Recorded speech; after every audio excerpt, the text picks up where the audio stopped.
बिरहा कि आप लोगों के सुनावत है बीरस का बिरहा लोरी खंड से बीरस का बिरहा 20 से 25 मिनट में झटके में मारा आवाज बनी संभरिया भैया साउंड वाले हालो काहे से कि फिर आप बीच में तो की आवाज बढ़ावे के ना कहा तू कमो के दे बंधु के दे तो न बोला संभरिया यही से पहले ही तो के संकेत करत थी अरे वाह भले फाड़ गया का हो साउंडवा भले अरे यार ऐसे का तो भाई चलो मास्टर चलो मैं भूमिका से भाव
लोरी गड़गौरा में अइलन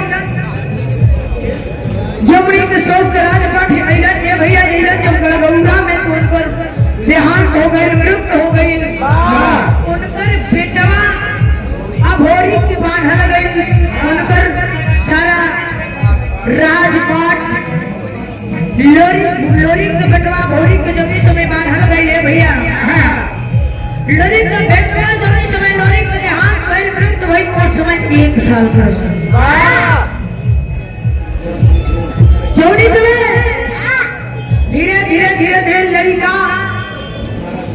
12 साल का भइल हो 12 साल में एक घटना घट गई घटना ये घट गई कि जवन राजपाट लोरी रतन बलारी से जीतले रहा वो राजपाट में रतन बलारी सोचलस कि आज 12 साल हो गई लोरी काई ना देखे बने ऐसन करके तेरे राजपाट के हम अपन बना ले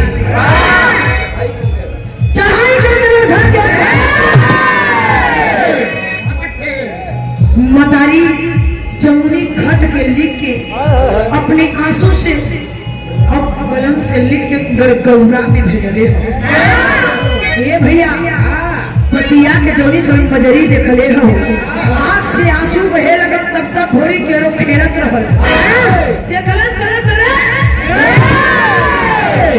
माई की आंख में आंसू अरे माई का भई तो के याद हमें धीरे धीरे हम बचपना में धइले हो लेकिन कबो आंख में आंसू ना देख रही आज बात कब तो कहे रोवत हो हे बाबू पतिया के मतारी छिपावे लेकिन कौन मतारी ऐसा रही कि अपने लड़का के बढ़ते आग में झोंकी दे लड़का तब तक पतिया के छोड़ के देखे लगल और जब देखल तो का भइल मास्टर बिरहा के अंदर एक लाइन कव्वाली टुकड़ा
लेकिन हमारे गुरुजी कैसे अपने कलम से सवार के आप कितना सुंदर लिख रहे हो पैसा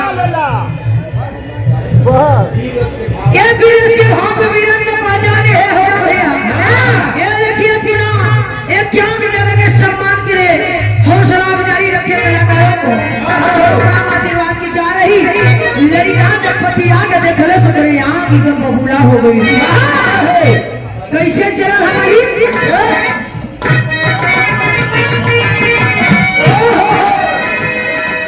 पतिया ने देखला गाड़ी के एकदम यहाँ बबूला हो सुना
छोटे लाल यादव ग्राम नरपतपुर पानी की अच्छा ये पानी का पैसा ये देखो बीरन का पहचान हो पानी का पैसा का जब पसीना बहे लगा पानी पानी बहुत ना भाई बड़ा कीमत से पानी आवे बड़ा मेहनत करे के होला ये देखिए बिना एक से एक मेरे के सम्मान के बीरन में पैसा कैसे निकलेला अच्छी तरह ढंग से जाने लो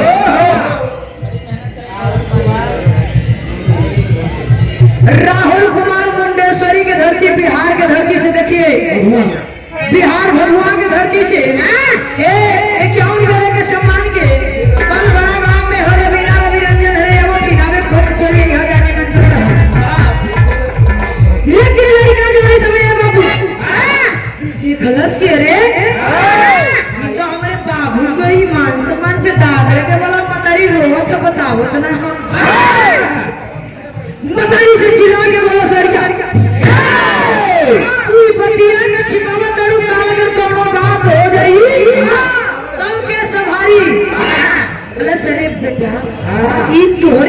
की बात ना हो, ये बतिया पे तू मत केयर कर। अब वही उम्र तुम्हारी लोहा लड़ाई लेवे के ना हो, बैरा गैरा के पाती ना हो।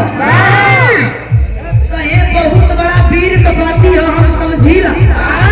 वीर के घरे वीरे के संदेश आवेला। बांस के जरिए बांसे पैदा होला, घमोर ना। तो तू हमें पता है, तू हमें ई बताओ ये पाती कैसन है, काहे बने आई हो? हे बाबू मताई रोवे लगा। अब बताओ तो लड़का के कैसे मास्टर यहाँ से खाने की बात नहीं करते हैं या हो।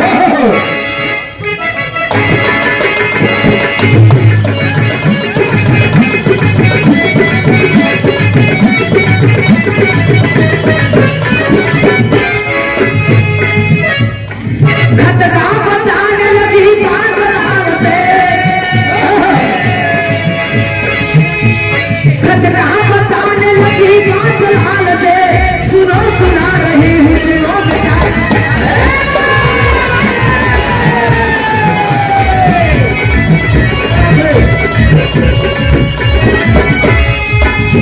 जैसी ही माता जन्मा दुलारी, वैसी ही माता जननी पति की पुजारी।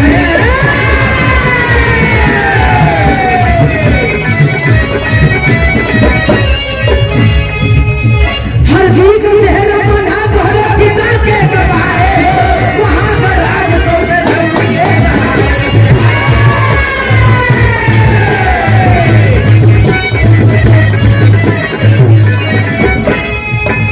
हरा हुआ रतन वाली चंद छेड़ा है, हरा हुआ रतन वाली चंद छेड़ा है। कहीं तुम्हारी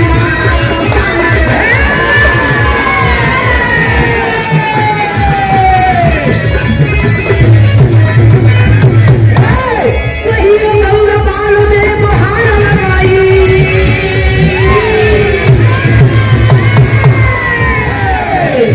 वही गौर बाल से बहार लगाई।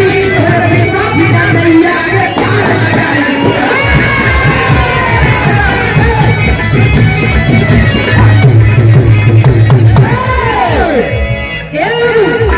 बतिया के समझ लो, मतारी लड़किया के समझाओ तब बेटवा कि तोहरी बस की बात ना हो।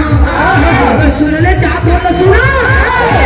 अरे बाबू को 3 शादी भइल है। पहली मजरी, दूसरी चनवा, अब तीसरी जमुनी। तोहार बाबूजी हर दिन में तोहार मतारी जमुनी हो। एक रतन बारी वीर नाम के आदमी होकर मौत कभी होवे ना करे, ओके वरदान मिलल। आज करे बाबू के मरले 12 साल हो गए। आज वो धन के ऊपर चढ़ाई कैले जोन पर मतारी मजरी के पर बाबूजी सौंप के आई लगा।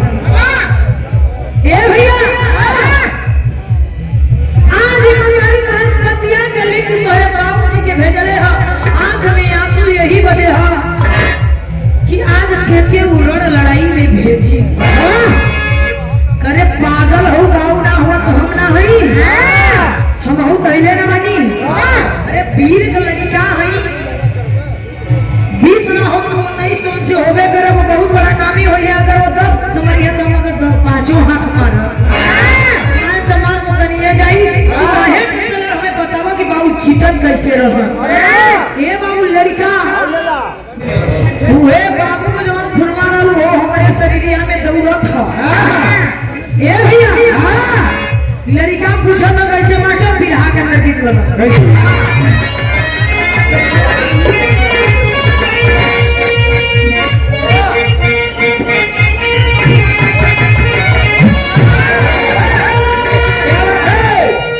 गुरुजी गौड़न हाँ, स्वर्गीय राम गुरुजी को धूल। वो जोनी समय बाबू गाँव अपने जवानी के आलम में मछली खेली।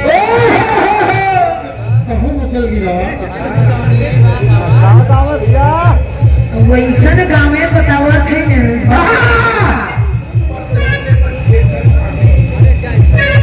कैसे गाँव हो।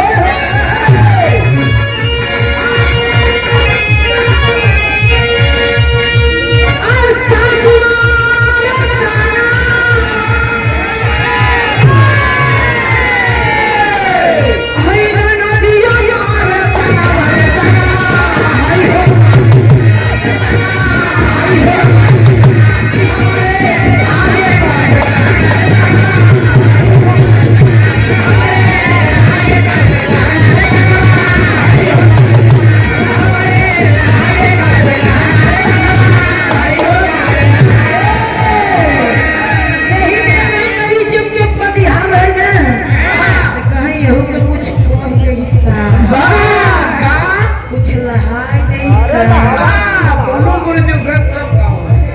बुल्लू गुरुजी कहाँ जाए सरऊ रुका हाँ भाग चापी थे तो। वहाँ तो चापी थे कि मंच पे खाले उतर जी कहे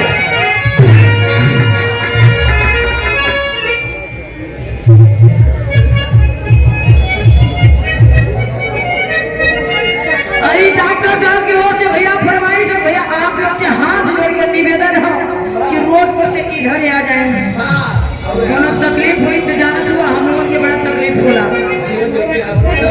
जीवन ज्योति हॉस्पिटल के डॉक्टर साहब की ओर से पुनः 101 रुपया के सम्मान के प्रणाम